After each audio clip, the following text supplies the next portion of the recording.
All right, welcome to Dave Knows Comics, where I like to talk about all the things I know when it comes to comic books. And I know Stranger Things 2, not exactly a comic book, but it is comic book related, it is nerd related, and they do talk about comic books, so it's a stretch, but I think if you're a fan of comic books and you've seen Stranger Things, you're probably a fan, so I don't think it's too out of place here on this channel.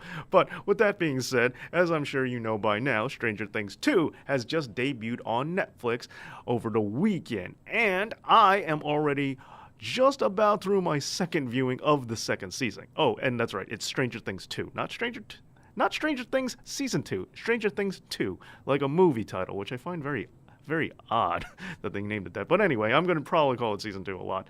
So, Stranger Things Season 2 came out, and while, yes, being almost through my second viewing of the second season, I did the whole thing the first night it came out, you think I would probably be a pretty big fan. And while I do think the season is all right, I do have a lot of critiques on it. There are some things that I'm not in love with. There are some things that I'm not exactly happy with. And it turns out the whole community of Stranger Things fans as a whole seems to be kind of divided on it. Now, this isn't a huge schism. This isn't a huge thing where people are either loving it or hating it. But it does seem that people are either disappointed or they think it's, all right. And it seems that's how the tone of the show goes. And there might be a reason for it, or it might be a couple of reasons for it, and I'm gonna break those things down right now because I think I know what some of these reasons are, and I'm just gonna start analyzing a little bit of what I've noticed about this season. So, all right, the biggest thing I want to talk about, or the first thing I want to talk about, is the new characters that have entered the town of Hawkins, Indiana,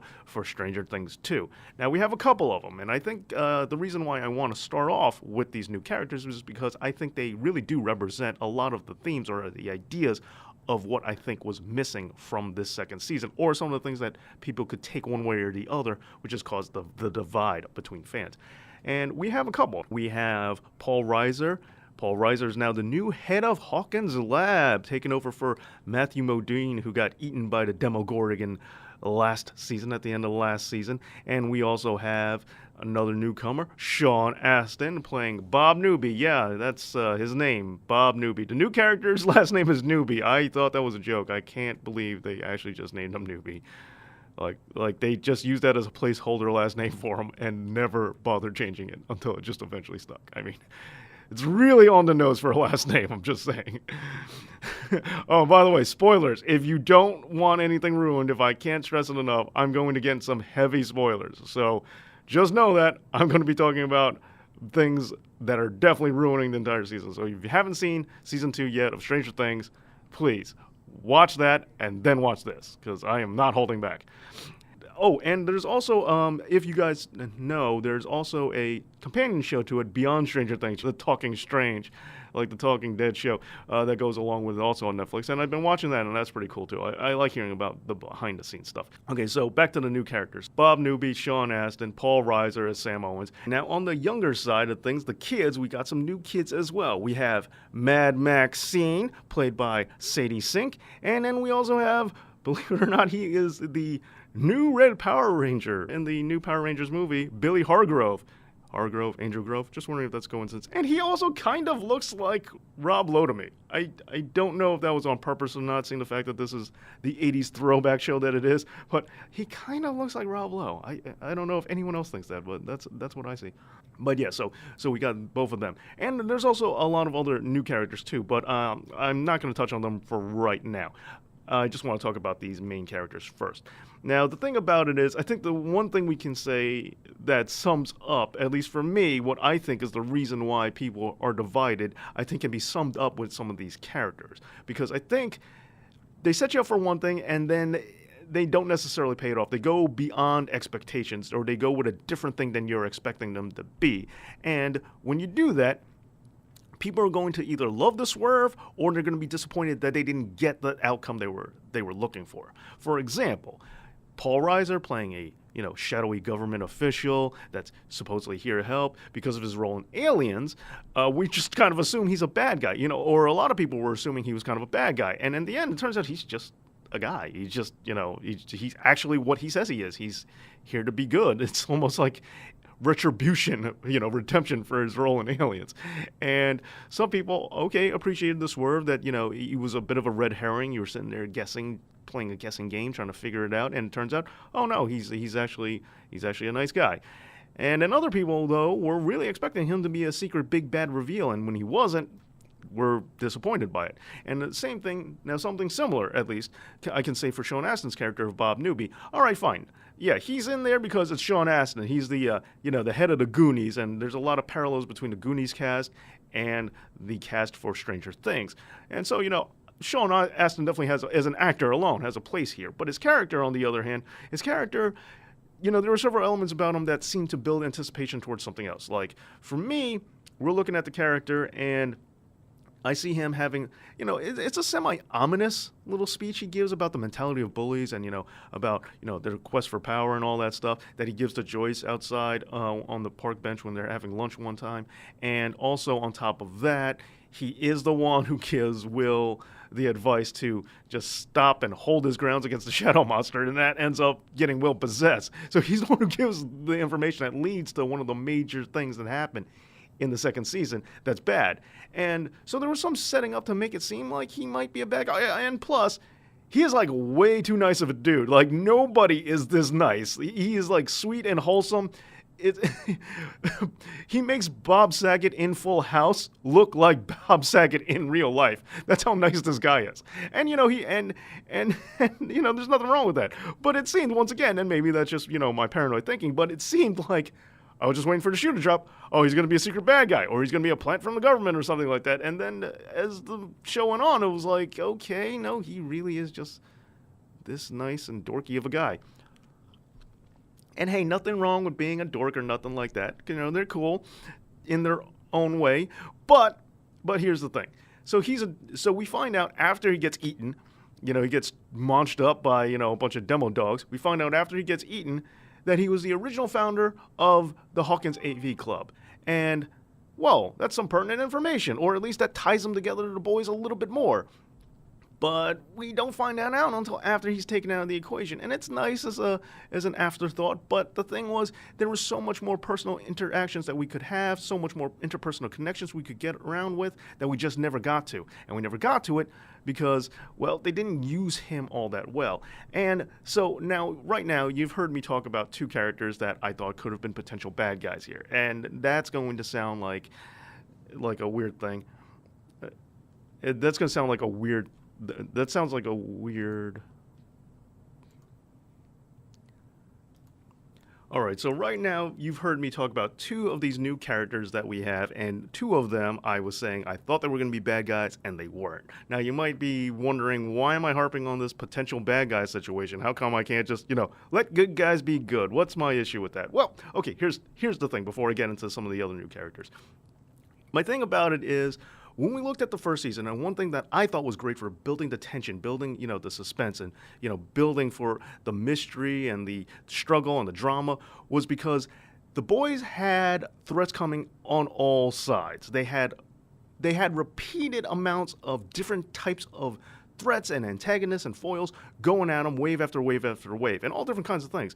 They had their goals that they wanted to do, and they had their agenda with 11, and then there was, of course, the Demogorgon, bad guy, and then of course they had the bad situation of Matthew Modine's character, with them in the government lab and the Hawkins lab, and they were bad guys as well. And then in the school, they had, the two bullies, and also, not that they were villains, but they were definitely, hindrances to the boys achieving their goals, the parents, because they were worried about getting caught and they had to sneak out of the house or hide things and stuff like that. There was all these things going against them, or, the struggles of just going to school and attending class and stuff like that. There were all kinds of things holding them back from achieving their goals, or all kinds of obstacles they had to work around. And that was what was really fun. This season's really missing that, because the two school bullies aren't there. Fine. Understood. No problem. But on top of that, there's no, we have the big threat of the demo dogs, even though one of them, Dart, seems to be a good demo dog. And, the shadow monster wasn't really around, but outside of the big monster, the big bad of the season, the upside down threat, we don't really have anything else.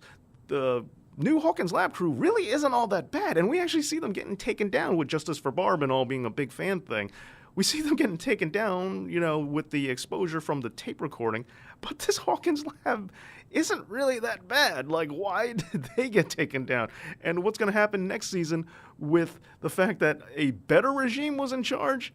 Did they potentially make more problems by finding Justice for Barb? Has this been a problem? And who knows what the payoff could be.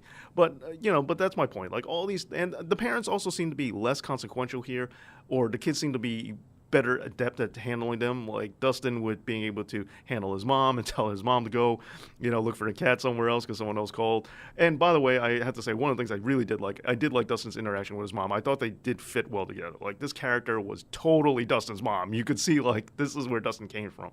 And in some of the behind-the-scenes talk, and, Beyond Stranger Things, they even talked about how much fun, exploring their home lives were and all that. But anyway, going back to the villain thing, I thought there wasn't enough antagonists. I thought there weren't enough obstacles preventing the boys from doing what they needed to do.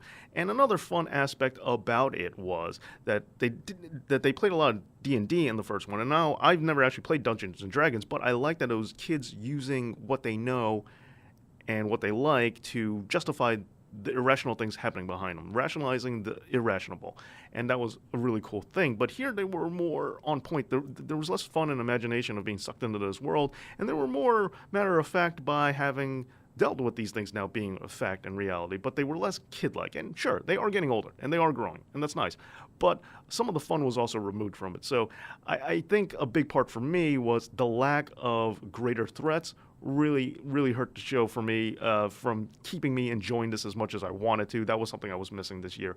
Now, but not to say that there wasn't a complete and total lack of new threats or replacement threats, because let's talk about one of the new characters that I mentioned before, and that's Billy. So Billy Hargrove is Sadie's older stepbrother, and he is an awful dude. Like, I hated this character, and I know I'm supposed to, but I think I hated him for all the wrong reasons. I didn't understand a lot of what he was doing back and forth, because he is really, really sadistic. Like, he is definitely disturbed. There is something wrong with this guy. He's gonna kill somebody. He tries to mow the boys down with his car, and it didn't look like he was kidding or was gonna stop. Sadie turned the wheel. He didn't just stop and say, ha ha ha, I was joking. Oh no, he seemed like he was gonna do it. Now I know. 80s movie bad guys, like, Johnny from the Karate Kid, almost killing people with cars is like a thing they do. I for whatever reason, that's just something that happens in 80s movies. It's not okay, but it's just something that happens. But in the world of Hawkins and Stranger Things, it did feel a little too far. Like, you stick it in the Karate Kid, fine, I'm just used to it. But you do it here, or Footloose, but you do it here, and it seemed too real, too far, too evil. And they showed him towards the end of the season, his abusive home life, and it's not to get you to forgive him, but to understand it. And I don't care. Like, it doesn't accomplish anything, because for me, it was done in a way. It was done late in the season, and it was done so it was out of it wasn't tied into the plot, so I didn't care. And on top of that, it's still a little bit much. It was still a little much to me. Now, the thing is, if you had flopped it, it would have been... Oh, and he also almost beats Steve to death and doesn't stop until someone stops him. Like, he does all these, like, really horrible homicidal things, and it's never that he pulls himself back. It's that someone else has to stop him.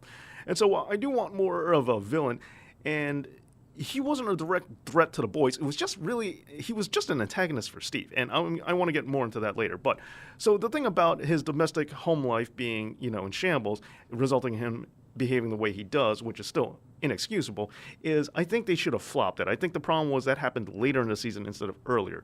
And it has to do, once again, with this anticipation thing, expectations thing that I was talking about. When we first see Billy, and first of all, when he comes out of the car, Rocky like a hurricane, I didn't know if he was supposed to be cool or not, or if he was a joke, because he looked ridiculous.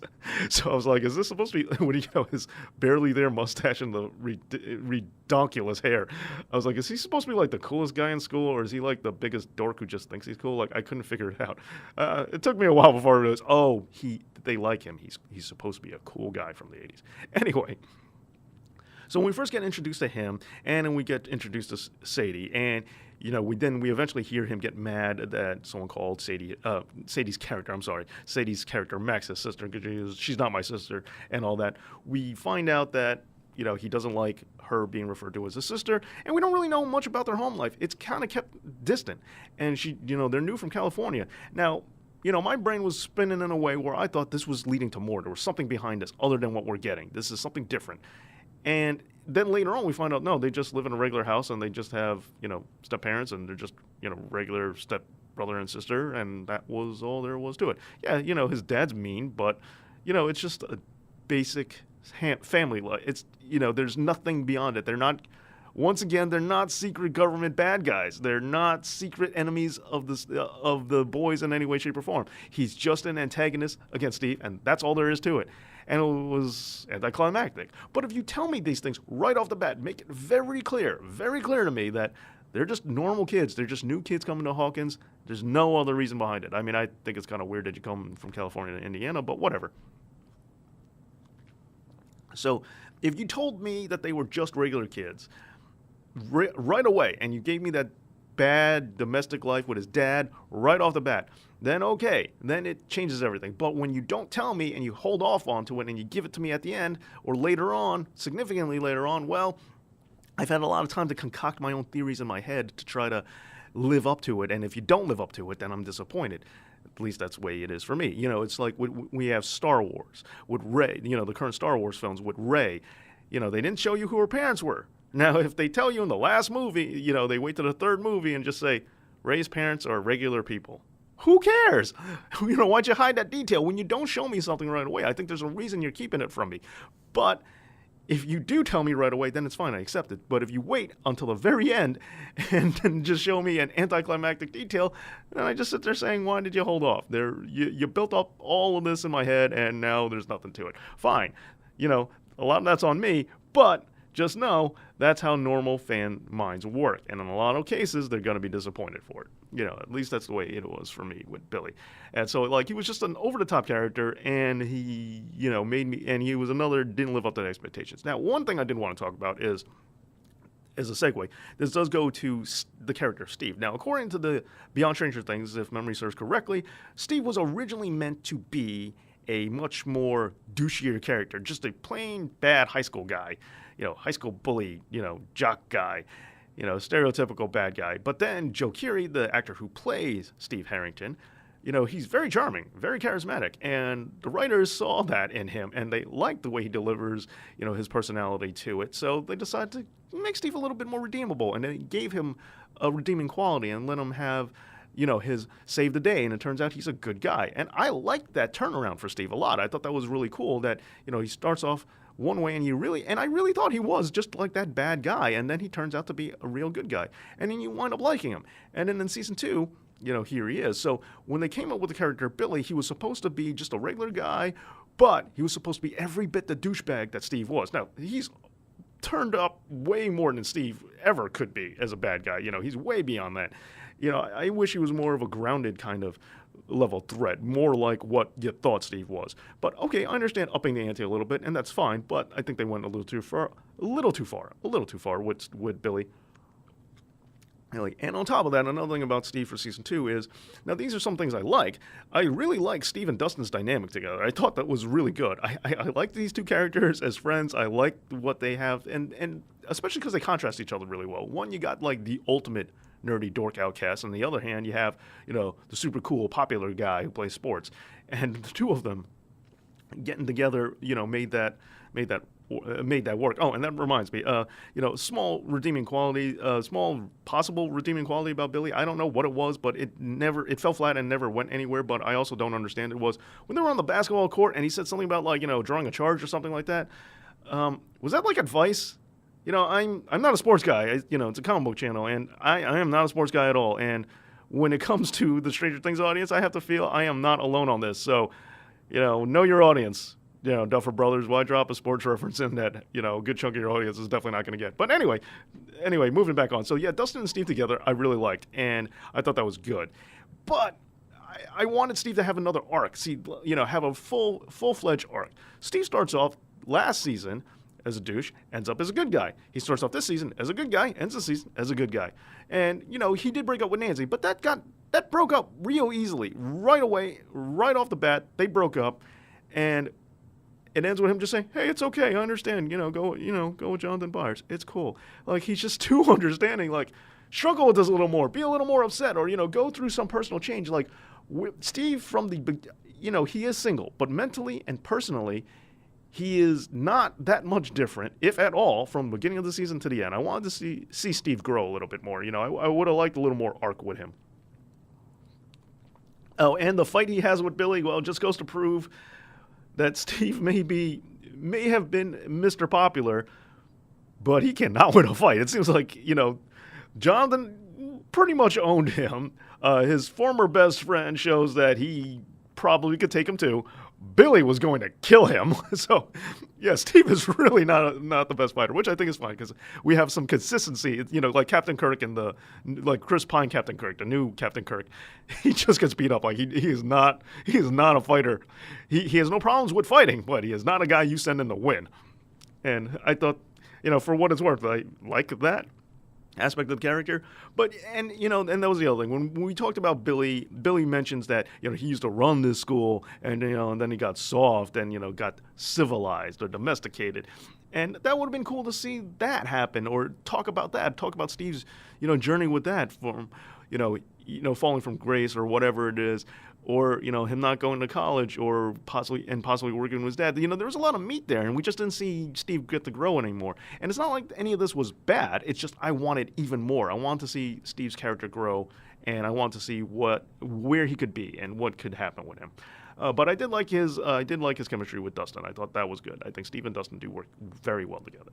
Okay, so now on to another character, Mad Maxine. Great introduction, even though we don't know anything about her in the beginning of the first episode, so I thought that was an interesting title for the first episode.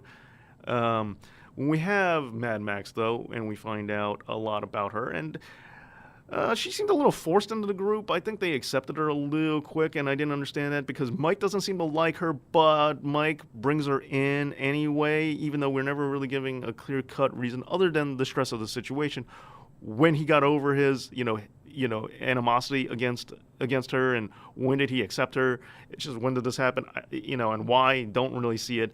And fine, Will doesn't really seem to care one way or the other about her. We don't have any real interaction between her and Will, which I think is a missed opportunity. And then fine, Lucas and Dustin, 50% of the group, they like her, and that should understandably accept her, and except it doesn't the way they did it, because most of the time they have with her, they're doing some, just regular kid stuff with her, or seemingly regular for Hawkins, digging around the garbage looking for Dart and stuff like that. But they keep a lot of things away from her. They don't talk to her about things, so it doesn't seem like she's really in the group. And then on the other hand, Dustin eventually splinters off with his, Dart storyline, and when he comes back, he was just talking about how much he liked her, and then as soon as he sees her again, doesn't really care. Now, you could say he kind of gave up because, Lucas, but they didn't really establish that. Like, him pushing her away is what drove her to Lucas, ultimately. At least it seems that way, because it wasn't until after he really just didn't care and turned it on way too hard.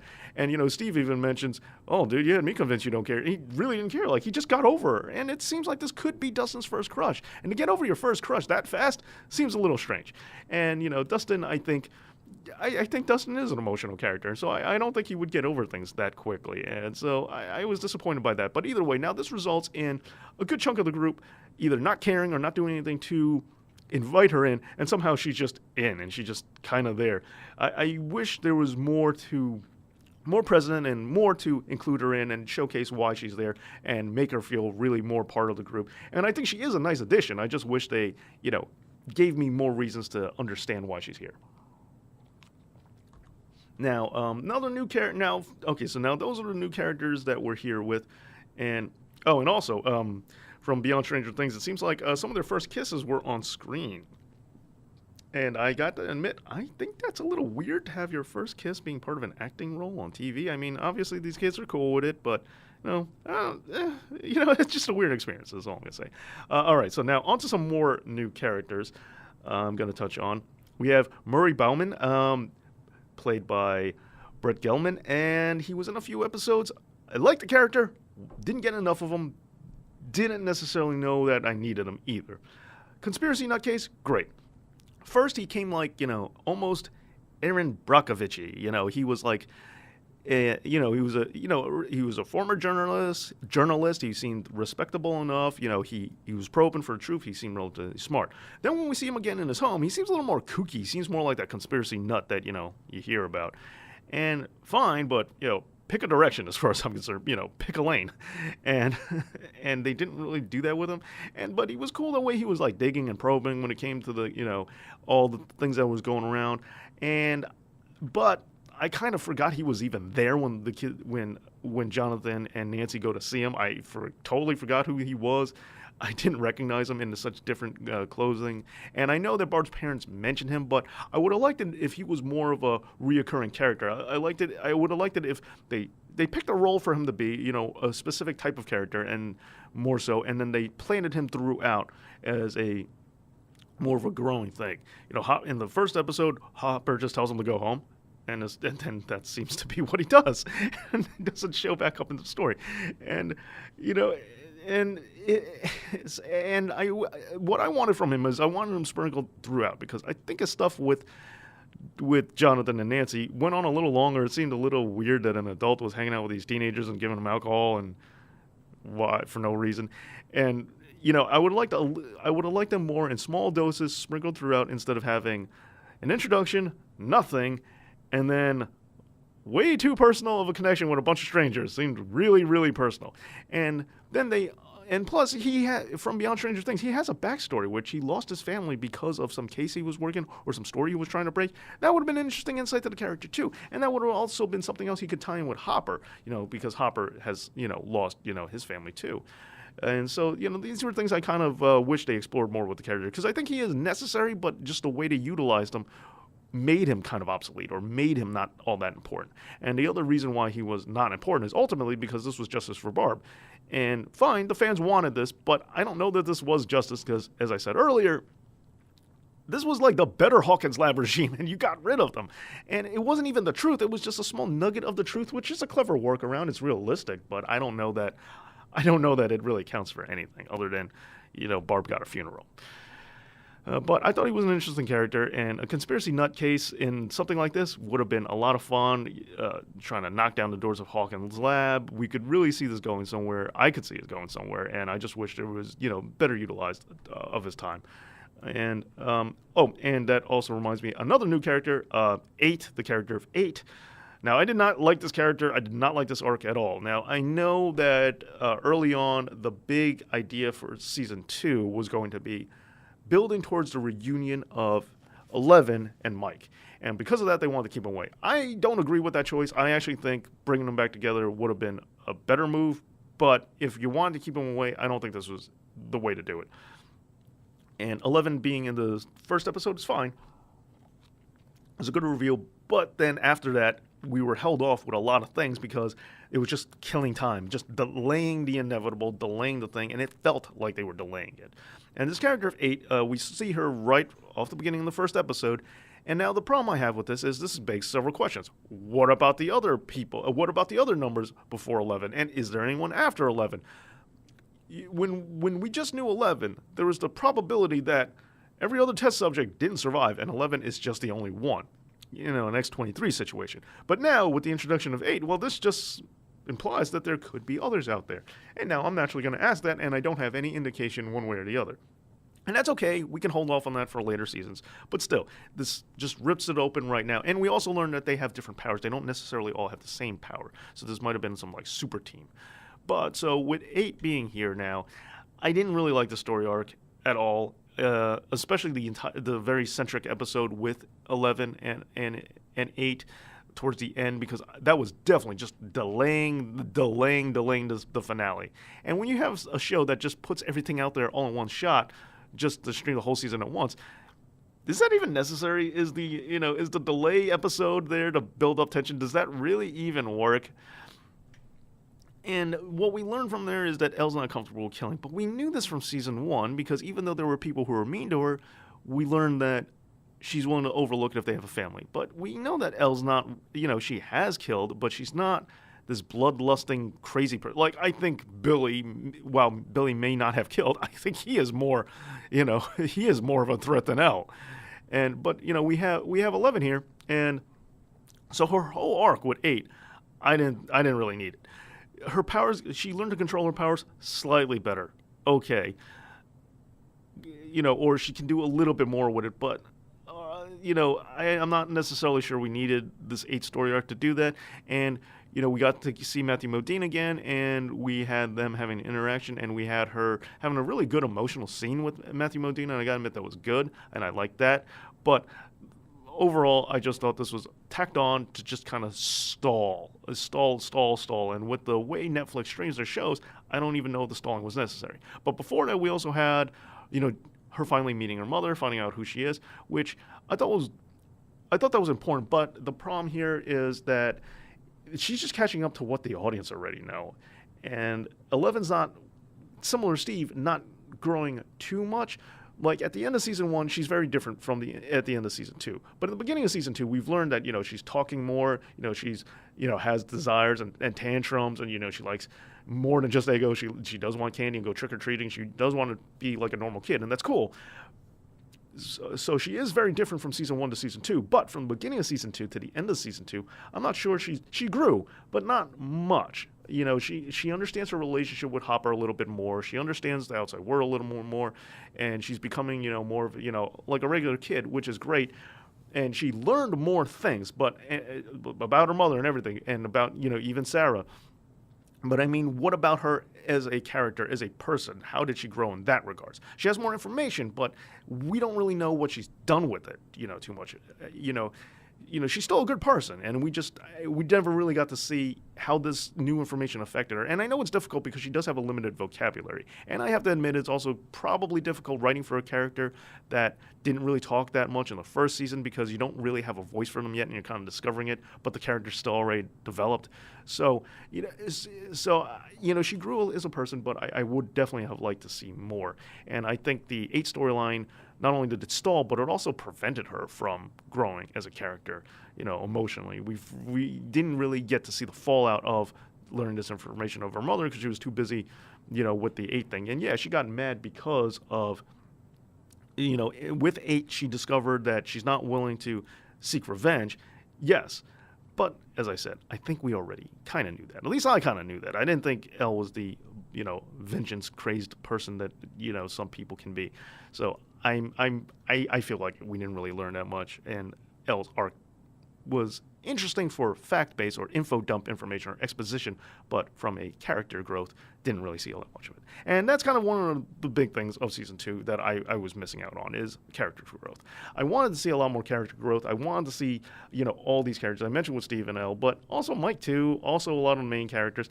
I wanted to see how they were challenged and developed, and how things have changed them from one year to another, and how this current year is changing them. And there is some of that. I'm not trying to say there's none of it. I just want to see even more of it, is my thing. Like Lucas, I think, changed the most. I think we learned the most about Lucas.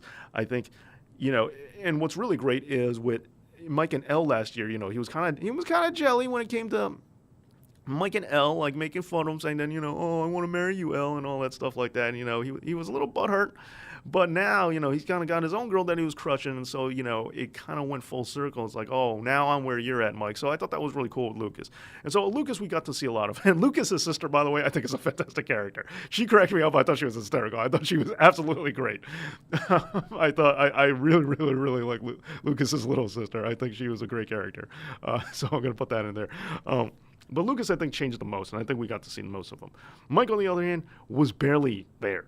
He was, and, they're not playing D&D, and there was a lot of traits about Mike that made him seem like the leader last season. Not just because, he was running the D&D show, but also because they listened to him more, or he seemed to be the one making the initiative, taking the initiative. And I didn't really see a lot of that. He just kind of had his side quest with Will. And I know he was supposed to be, a little upset. He was supposed to be depressed and going through, some changes and stuff because of missing Elle.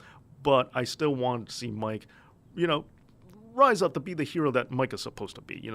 Be the hero that we liked from season 1. I understand you're upset, but still, we needed to see more Mike heroics, and I don't think we saw that. Or, even heroics down the line, the potential for, a heroic person. All these things we didn't really see. I didn't really see much of Mike. He was just pining over 11 until, and just hanging out with Will until it happened at the end, and that's all there was to it. He's defined too much by the relationship instead of being defined by other aspects of the character, which we liked from season 2, or I liked from season 2 at least. So I wanted to see more from Mike on that front. And going forward on top of that is another thing that I just feel about the cast in general, and I have to stop right here and say, fantastic performances. Absolutely fantastic performance from all the young actors, especially considering the fact, not just because they're young either, but also considering the fact that young actors can be a little bit mixed when it comes to delivering great performances. Here you have a cast that did great no matter what age they were, but on top of that, considering the fact that they're so young, that's even more impressive. But when it comes to, not questioning the actors' performances at all, but especially Will. Will did phenomenal this year. Like, this kid was such a good actor. Like, the emotional parts about it, he definitely makes you feel it. And so I was blown away at how great of a performance that Will had this year, and made me say, "Whoa! I can't believe I didn't get this last year." Oh, and so Noah Schnapp is the actor who plays Will. I should say Noah Schnapp had a phenomenal performance as Will Byers. So back to the cast, back to the boys, and back to the boys as they were written. My problem was that these guys weren't really driving the action forward. They were more reacting to things happening to them and surviving and just winning anyway. But in the first season, they took the initiative. They were the catalyst that made the events happen. They went out looking for Will, even though they were told not to. They found 11. They took her in. They showed 11, kindness, friendship, and they were a big part of 11, if you think about it.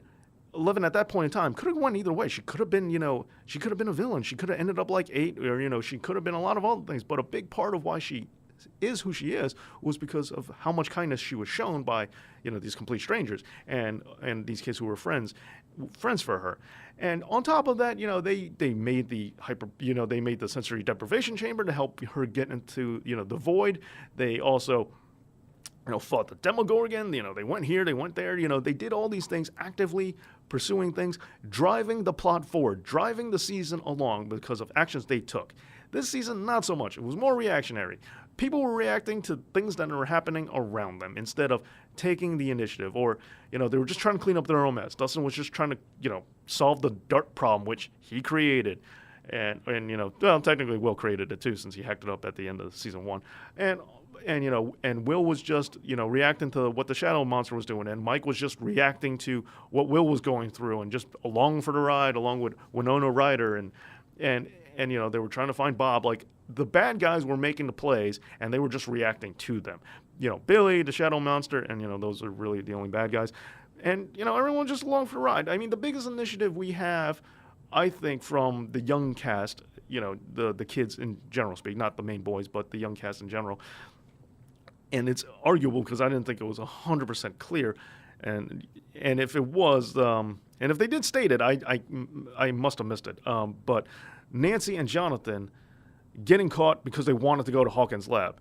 I thought that was an oversight, but it seemed that this was orchestrated, it was planned. Like, they called on Nancy's house phone not because they were dumb, but because they were specifically trying to get the Hawkins Lab crew to take them in so they could record the Hawkins Lab thing and get taken out. Now, with that being said, I did not catch that, but if so, odd plan that you thought that they weren't going to kill you. That's pretty brave to think that you could just get there, get a tape recording, and get out, and no one's going to question it. Well, good for you. All just to spin the tape to the conspiracy nut just so you can have a funeral for Barb. It's just a weird thing. And I'm all about justice for Barb and all. I'm just saying. It's just, I didn't think we got it, but it just seemed like an odd plan. But that's the most amount of initiative to play the Hawkins Lab crew, like a fiddle to your tune. It was the only real initiative I saw, and that wasn't even towards the main plot. It was just, a thing that happened for a side thing that people wanted. So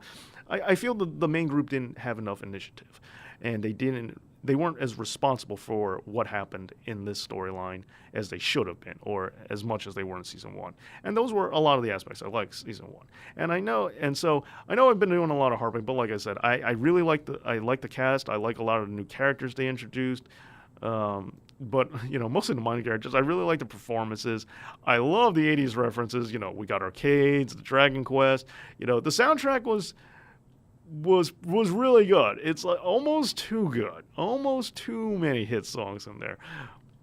But the soundtrack, I think they utilized well. I think they do a very good job of that. And going forward, I am still interested in season 3. And on my second viewing, I gotta admit, once the cobwebs clear, once the whole anticipation, what's going on, once the mystery, once I cleared away the cobwebs of deceit and mystery and knew where everything was going, and just watching it for what it is, knowing that it's going to end this way, I'm not as disappointed. So that makes it, I could watch it a little bit easier and not be worried about saying, hey, this is going to happen. Oh, it didn't happen, and then be upset. That works. So I think it works better on the second viewing for me. At least that's what the second season was. And I am looking forward to season 3. So ultimately, my verdict for this season of Stranger Things, or Stranger Things 2, it's okay. It's all right. It's definitely not perfect, not as good as the first season, but it's fine. There's nothing really wrong with it. It's not that bad. There's just minor details that would make it great, and instead it's just all right. So there's nothing that makes it. It's not terrible. There's nothing that makes it bad. It's just okay. And I would like it to have been as great. And season 1 was great. This is just okay. But with that being said, there is season 3 to look forward to. From what I know, that is definitely a go, and there's possibly even more after that. Well, those are my thoughts on Stranger Things 2. Tell me, what did you think? How did you like it?